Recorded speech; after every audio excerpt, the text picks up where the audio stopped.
அனைவருக்கும் வணக்கம். தனுசு ராசினியர்களுக்கு 10 கோடி உங்களுக்கு கடன் இருந்தாலும் இந்த ஒரு பரிகாரத்தை நீங்கள் செய்வதன் மூலமாக உங்களுடைய கடன்கள் அனைத்தும் அடைபடும். செவ்வாய்க்கிழமை இதை செய்ய மறந்து விடாதீர்கள். அந்த வகையில் தனுசு ராசினியர்களை பொறுத்த வரைக்கும் தீராத கடன் பிரச்சனை தீர வேண்டும் என்ற இந்த பரிகாரங்களை செய்வது அவசியம். அனைவரும் ஏதோ ஒரு வகையில் கடனோடு தான் வாழ்ந்து கொண்டிருக்கிறோம். சாதாரண மனிதர்கள் முதல் ஞானியர் வரை அனைவரும் கடன் தீர வேண்டும் என்றுதான் இறைவனிடம் வேண்டிக் கொண்டிருக்கிறார்.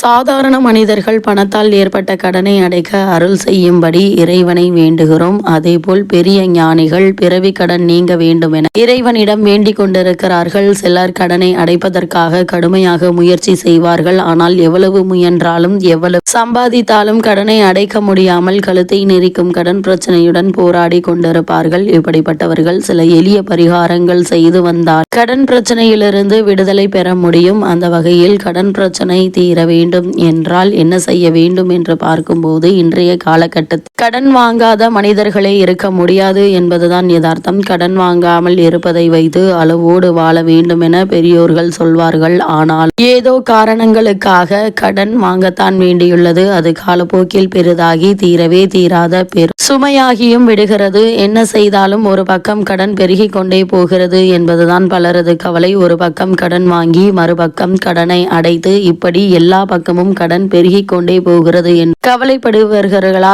இதோ அதற்கு பரிகாரங்களை சொல்லி உங்களை வழிநடத்துகிறது. அந்த வகையில் உங்களுக்கான பரிகாரங்கள் என்ன? முதலில் யாருக்கெல்லாம் கடன் பிரச்சனை ஏற்படும் என்று பார்க்கும்போது ஒருவரது லக்னத்திலிருந்து 6ஆம் இடமான ருணரோக சத்ருஸ்தானம் எனப்படும் ஜாதகத்தில் லக்னத்திற்கு 6க்கு உடையவர் வலுப்பெற்று இருந்தார். அந்த ஜாதகருக்கு பெருத்த கடன் உண்டாகும். மேலும் எதிரிகளாலும் நோய்களாலும் துன்பப்பட நேரிடும் என்கின்றது ஜோதிடம். எனவே கடன் வாங்கும் போது அதிகப்படியான கடன் கொடுக்கும் போதும் ஜாக்கிரதையாக இருக்க வேண்டும். நல்ல நேரங்களை கணித்த பிறகு கடனை வாங்க வேண்டும் அல்லது திரும்ப கொடுக்க வேண்டும். முடிந்தவரை விலக்கு வைத்த பிறகு கடன் கொடுக்காதீர்கள், வாங்காதீர்கள் என்கின்றது சாஸ்திரம். கடன் பிரச்சனை தீர்வதற்கான பரிகாரங்கள் என்ன என்று பார்க்கும்போது குலதெய்வ வழிபாடு. முந்தைய வினைகளின் காரணமாக உண்டான கடன் தொல்லைகளிலிருந்து மீள குலதெய்வ வழிபாடு உங்களுக்கு துணை செய்யும். 6 பௌர்ணமிகள் தொடர்ந்து குலதெய்வ வழிபாடு செய்து வந்தால் கடன் தொல்லை படிப்படியாக குறையும். ஆண்டுக்கு ஒரு முறை கட்டாயம் குலதெய்வ கோவிலுக்கு சென்று வர வேண்டும். குலதெய்வ கோவில்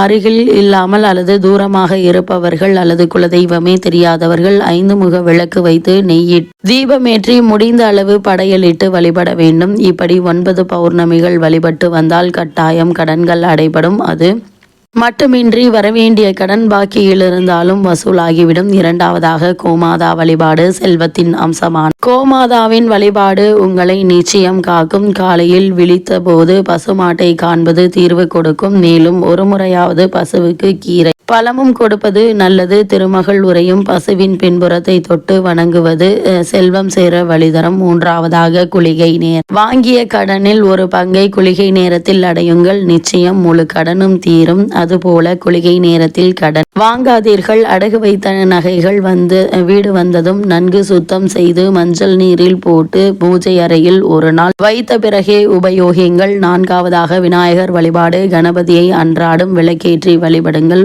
மகா கணபதியே நம என்று கூறி 3 முறை தலையில் கொட்டிக் கொள்ளுதல் வேண்டும். சஷ்டி நாட்களில் நெய்வேத்தியம் சமர்ப்பித்து வழிபடுங்கள். நிச்சயம் கடன் தீரும். 5வதாக பைரவர் வழிபாடு, அதாவது ருண விமோச்சன பைரவர் வழிபாடு கட்டாயமாக உங்களின் எல்லா கடன்களையும் தீர்க்க உதவும். அதுபோல பிரதோஷ வழிபாடு நிச்சயம் எத்தனை பெரிய கடன்களை படிப்படியாக நீக்க உதவும். பஞ்சமி தினத்தில் அம்பிகையை எண்ணி விளக்கேற்றி வழிபட்டால் கடன் பிரச்சனைகள் தீரும். வெண்கலம் அல்லது பித்தளை விளக்கு வாங்கி வசதியில்லாத சிவாலயங்களுக்கு தானம் கொடுக்கலாம். 6 சரபேஸ்வரர் வழிபாடு, அதாவது வாசி தீரவே காசு நல்குவீர் என்ற திருவிழிமிழலை திருப்பதிகம் வெள்ளிக்கிழமை ஆலயத்தில் சென்று வாசிக்க கடன் தீரும். திருநாவுக்கரசரால் அருளப்பட்ட இந்த பதிகம் திருச்சேரை என்னும் ஊரில் கோவில் கொண்டிரு சென்னரியப்பர் என்னும் சார பரமேஸ்வரர் மீது பாடப்பட்டதாகும். இந்த தலத்தில் மார்க்கண்டேய முனிவர் ருண விமோச்சன லிங்கத்தை பிரதிஷ்டை செய்து பூஜை செய்து தனது பிறவி கடன் நீங்க பெற்றார் என்பது வரலாறு. அது மட்டுமில்லாமல் முருகப்பெருமான் வழிபாடு. செவ்வாய் பகவான் திருவருள் இருந்தால் கடன் இல்லாத வாழ்க்கை அமையும். விரய செலவுகள் குறையும் என்பார்கள். எனவே செவ்வாய் தோறும் செவ்வாயின் அதிபதியான முருகப்பெருமானை வணங்கி வேண்டலாம். சஷ்டி கவசம் பாடி சஷ்டி விரதம் இருப்பதும் கடன் சுமைகளை அறவே ஒழித்துவிடும் பெரியோர்கள் சொல்வார்கள். அந்த வகையில் தனுசு ராசினியர்களான நீங்கள் கடன் தீர வேண்டும் என்றால் மிக முக்கிய பரிகாரமான செவ்வாய்க்கிழமை கண்ணாடி பாத்திரத்தில் நிறைய கல் உப்பு மற்றும் மிளகு எடுத்து அவற்றில் ₹1 நாணயம் வைத்து பூக்கள் வைத்து செவ்வாய்க்கிழமை தோறும், அதாவது 9 செவ்வாய்க்கிழமைகள் அல்லது 9 பௌர்ணமிகள் இந்த பரிகாரத்தை தொடர்ந்து செய்வதன் மூலமாக நல்ல ஒரு முன்னேற்றத்தை உங்களால் காண முடியும். அதே போல பிரியாணி இலையில் இவ்வளவு கடன் தீர வேண்டும் அல்லது கடன் தீர வேண்டும் என்று 9 செவ்வாய்க்கிழமைகள் அல்லது 9 பௌர்ணமிகள் 9 நாட்கள் என 9 என்ற எண்ணிக்கையில் நீங்கள் பரிகாரத்தை தொடர்ந்து மேற்கொள்ளுவதன் மூலமாக கூடிய விரைவில் அந்த கடனை அடைப்பதற்கான வழி பிறக்குங்க. இந்த இலையில் கடன் தீர வேண்டும் என்று எழுதி பிரபஞ்சத்திடம் எனக்கு இவ்வளவு பணம் கிடைத்து விட்டது என்று நன்றி சொல்லி அந்த இலையை தீயில் சுட்டு சாம்பலாக்கி அந்த சாம்பலை பிரபஞ்சத்திடம் தூவி விடும்போது அந்த கடனை எளிதில் அடைப்பதற்கான வழி பிறக்கும் என்பது ஐதீகமாக உள்ளது.